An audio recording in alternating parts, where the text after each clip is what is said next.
धुआं हुआ पटाखों पर प्रतिबंध, खतरनाक स्तर पर पहुंचा प्रदूषण। इस खबर को दैनिक जागरण ने प्रमुखता से लेते हुए अपने फ्रंट पेज पर छापा है। प्रतिबंध के बाद भी दीपावली पर पटाखे जमकर फोड़े गए। नतीजा यह हुआ कि अगले दिन उत्तर और मध्य भारत सहित देश के कई हिस्से दम घोट हवा में सांस लेने को मजबूर रहे। दिल्ली में तो दीपावली के बाद प्रदूषण का पिछले 5 साल का रिकॉर्ड टूट गया है। वहीं शुक्रवार को दिल्ली के ज़्यादातर इलाके रेड जोन में रहे। बहुत से इलाकों में एयर इंडेक्स 500 और PM 2.5 का स्तर 999 माइक्रोग्राम प्रति कंप्यूट मीटर तक पहुंचाने से हेल्थ इमरजेंसी वाले हालात बन गए। System of air quality and weather forecasting and research India के मुताबिक गत 24 घंटों में दिल्ली के प्रदूषण में पराली के धुएं से हिस्सेदारी 36% तक रही, जो इस सीजन का सर्वाधिक है। इसके चलते रविवार सुबह दिल्ली NCR आसमान पर स्मॉग की मोटी परत दिखी। इससे दर्शाता का स्तर भी प्रभावित हुआ। NCR के शहरों में भी कमोबेश से यही हालात रहे। केंद्र प्रदूषण यंत्र बोर्ड के मुताबिक उत्तर प्रदेश के आगरा, बागपत, वृंदावन, हरियाणा के बल्लभगढ़, भिवानी, हिसार, जिंद, पानीपत, रोहतक और राजस्थान के बेवाड़ी के वायु प्रदूषण गंभीर श्रेणी में रहा। वहीं दिल्ली में पटाखे जलाने पर 210 केस भी दर्ज किए गए और 143 को गिरफ्तार भी किया गया। पटाखों के भंडार और बिक्री के भी 125 केस दर्ज करते हुए 138 पटाखे विक्रेता को गिरफ्तार किया गया है। देश के अन्य हिस्सों में भी पटाखे फोड़ने और बेचने जाने वालों को भी कार्रवाई की जा रही है। देश अब बड़े लक्ष्य पे निर्धारित समय पर कर रहा है पूरा, मोदी। इस खबर को दैनिक जागरण ने प्रमुखता से लेते हुए अपने फ्रंट पेज पर छापा है। प्रधानमंत्री नरेंद्र मोदी ने कहा कि देश अब बड़े लक्ष्य तय करने के साथ ही उन्हें पूरा करने के लिए भी निर्धारित कर रहा है। समय कम होने से भयभीत होना अब भारत को मंजूर नहीं। उन्होंने देशवासियों का आह्वान किया कि संविधानता संग्राम स्थलों के साथ ही सांस्कृतिक धर्म विरासत से जुड़े स्थानों पर नई पीढ़ी को भी साथ लेकर अवश्य जाएं। उन्होंने जोर देकर कहा कि 21वीं सदी का तीसरा दशक उत्तराखंड का है और वह यह बात केदार भूमि में खड़े होकर कह रहे हैं। राज्य में ढांचागत विकास से पलायन रुकेगा। पहाड़ का पानी और जवानी अब उसके काम आने लगा है। प्रधानमंत्री मोदी ने शुक्रवार को केदारपुरी में आदि गुरु शंकराचार्य के पूर्ण निर्माता समाधि स्थल का लोकार्पण और 12 फीट ऊंची प्रतिमा का अनावरण भव्य रूप में किया। 2013 की आपदा में समाधि स्थल क्षतिग्रस्त को हो गया। केदारनाथ धाम में आयोजित इस कार्यक्रम से देश भर में 12 ज्योतिर्लिंग, आदि शंकराचार्य से जुड़े 87 स्थल, कई शिवालय से जुड़े। प्रधानमंत्री ने रुद्र अभिषेक करने के साथ ही पहले चरण के 225 करोड़ रुपए हुए कार्यों का लोकार्पण और 184 करोड़ से होने वाले दूसरे चरण के कार्यों का शिलान्यास भी किया। वहीं प्रधानमंत्री नरेंद्र मोदी शंकराचार्य के जीवन दशक अल्प जीवन काल में किए गए बड़े कार्यों का भारतीय समाज को सांस्कृतिक आध्यात्मिक रूप से एकजुट करने के प्रयासों का उल्लेख करते हुए देश के प्राचीन वैभव को दोबारा लौटाने का संकल्प व्यक्त किया। कहा कि आज का भारत मनीषियों के बताए गौरव मार्ग पर आगे बढ़ रहा है। आज़ादी के 75 साल पूरे होने का अमृत महोत्सव मनाया जा रहा है। देश पूर्ण निर्माण का नया संकल्प ले रहा है। कुछ लोग समझते हैं कि कम समय में काम नहीं हो सकता।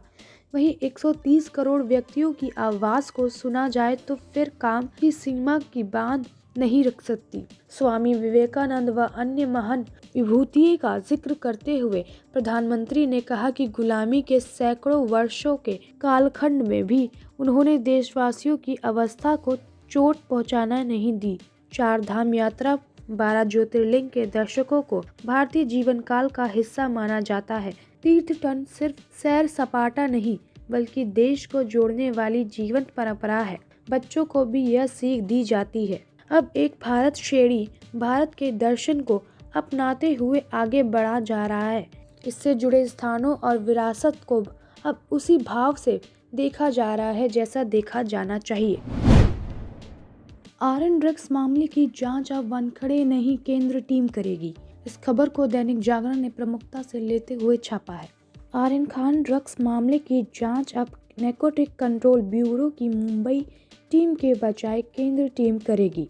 इसके लिए एक विशेष जांच दल का गठन किया गया है। केंद्र टीम की जांच का नेतृत्व एनसीबी के अधिकारी संजय सिंह करेंगे। अब तक यह जांच एनसीबी मुंबई के क्षेत्रीय निर्देशक समीर वानखेड़े कर रहे थे। इसके अलावा संकल्पा प्रवक्ता और महाराष्ट्र सरकार के मंत्री नवाब मलिक के दामाद से जुड़ा मामला भी मुंबई क्षेत्रीय इकाई से ले लिया गया है। संजय सिंह ने कहा कि एनसीबी दिशा निर्देशक पर 6 मामले मुंबई क्षेत्रीय इकाई से लेकर एसआईटी को सौंप दिया गया है।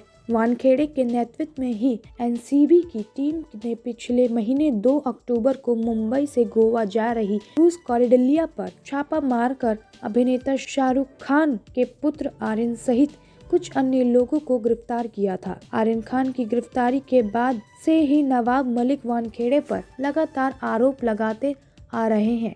उन्होंने वानखेड़े पर आर्यन मामले में फर्जी स्वतंत्र गवाह खड़े करने से लेकर वसूली में शामिल होने एवं गलत जाति प्रमाण पत्र देकर सरकारी नौकरी हासिल करने तक के आरोप लगाए हैं। वानखेड़े पर कई गंभीर आरोप लगाने के बाद एनसीबी की सतर्कता टीम ने उनकी जांच शुरू कर दी है। इस जांच का नेतृत्व एनसीबी के उप महानिदेशक ज्ञानेश्वर सिंह कर रहे हैं। इस बीच खुद वानखेड़े ने बम्बई हाईकोर्ट में याचिका दायर कर आर्यन मामले की जांच केंद्र टीम को सौंपने की अपील की थी। शुक्रवार को एनसीबी द्वारा आर्यन सहित कुल 6 मामलों की जांच केंद्रीय टीम से करवाने की घोषणा की गई है। इस घोषणा के बाद वानखेड़े ने स्पष्ट किया है कि मुंबई एनसीबी ने उनकी जिम्मेदारियों में कोई परिवर्तन नहीं हुआ है। वह एनसीबी मुंबई के क्षेत्र निर्देशक बने रहेंगे। दूसरी ओर नवाब मलिक ने कहा कि यह तो अभी शुरुआत है, पूरा सिस्टम साफ करने की जरूरत है, अभी काफी कुछ करने की जरूरत है। मुंबई के भाजपा विधायक राम कदम ने मलिक पर निशाना साधते हुए कहा कि महाराष्ट्र के मंत्री ने वानखेड़े के खिलाफ 24 संवाददाता सम्मेलन कर रहे साबित कर दिया है। वह ड्रग्स के खिलाफ लड़ाई लड़ने वालों के खिलाफ है। उनके अनुसार ऐसा अवसर होता है जब जांच के दौरान किसी अधिकारी पर उंगली उठाने पर उसे मामले की जांच किसी नए अधिकारी को दे दी जाती है। रूस और अमेरिका के साथ 2+2 वार्ता की तैयारी। इस खबर को दैनिक जागरण ने प्रमुखता से लेते हुए छापा है। भारतीय कूटनीति के लिए नवंबर 2021 काफी व्यस्त रहने वाला है। इस महीने 2 बड़ी शक्तियों के साथ भारत की अहम बैठक होने वाली है। ये शक्तियां हैं अमेरिका और रूस। इन दोनों देशों के साथ भारत की 2+2 ढांचे की तरह द्विपक्षीय रिश्तों की भावी दिशा पर बैठक होगी। 2+2 वार्ता में दोनों तरफ से रक्षा और विदेश मंत्री होंगे। दोनों देशों के साथ होने वाली इस बैठक में रक्षा क्षेत्र से जुड़े मुद्दे काफी अहम होंगे। वहीं रूस भारत का पुराना और सबसे बड़ा रक्षा सहयोगी देश है, जबकि अमेरिका धीरे धीरे अब एक अहम रक्षा साझीदार के तौर पर स्थापित हो रहा है।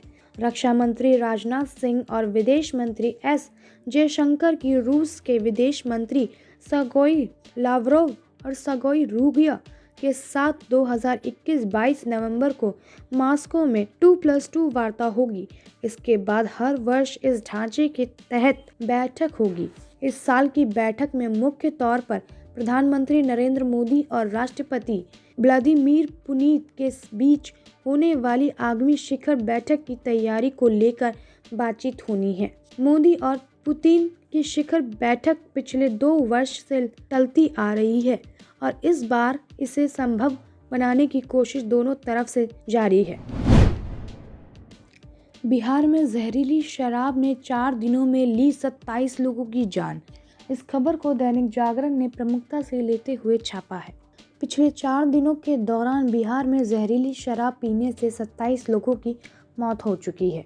इनमें से 16 लोगों की मौत पश्चिम चंपारण जिले में हुई है, जबकि 11 की गोपालगंज में। एक बीमार कई लोग विभिन्न अस्पतालों में भर्ती है और उनमें से कुछ की आंखों की रोशनी चली गई है। दीपावली के दौरान ये हादसा शराबबंदी वाले बिहार के लिए गहरे सदमे की तरह है।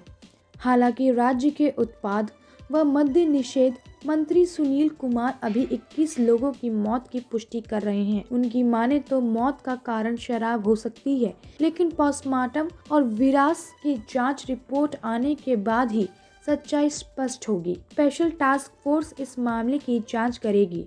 मद्य निषेध मंत्री ने माना है कि इस मामले में कहीं न कहीं स्थानीय स्तर पर चूक हुई है। संभव है कि आसपास अवैध शराब बनाई जा रही हो और जो जांच का विषय है। घटनास्थल से जुड़े दोनों ही थानों के थानेदारों को निलंबित कर दिया गया है। मुख्यमंत्री नीतीश कुमार ने कहा कि वह तो बार बार यह कहते रहे हैं कि अगर गलत चीज को ग्रहण कीजिएगा तो यही तौबत आएगी। 18 नवंबर को मुख्यमंत्री एक बार फिर शराबबंदी अभियान की विस्तृत समीक्षा करेंगे।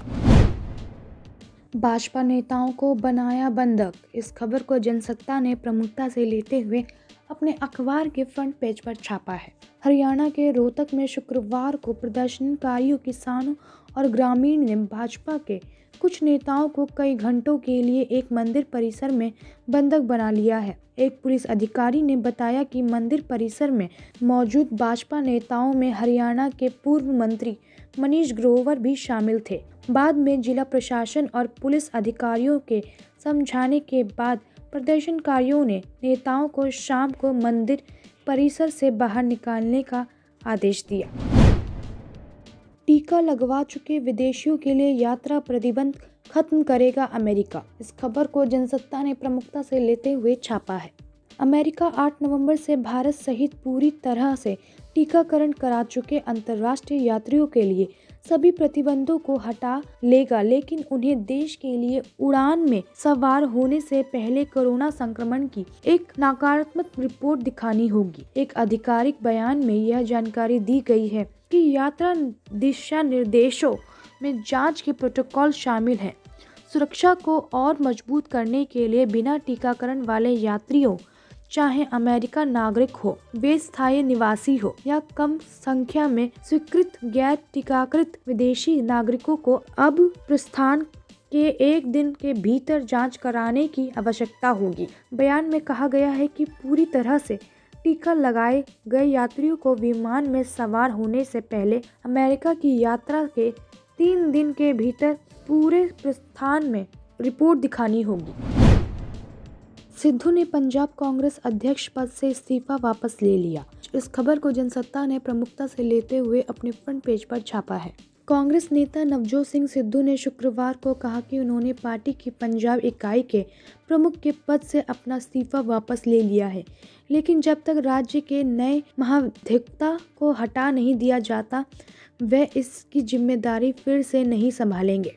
पंजाब प्रदेश कांग्रेस अध्यक्ष पद से अपना इस्तीफा वापस लेने की घोषणा करने के दौरान भी सिद्धू ने चरणजीत सिंह चन्नी सरकार पर निशाना साधना जारी रखा है।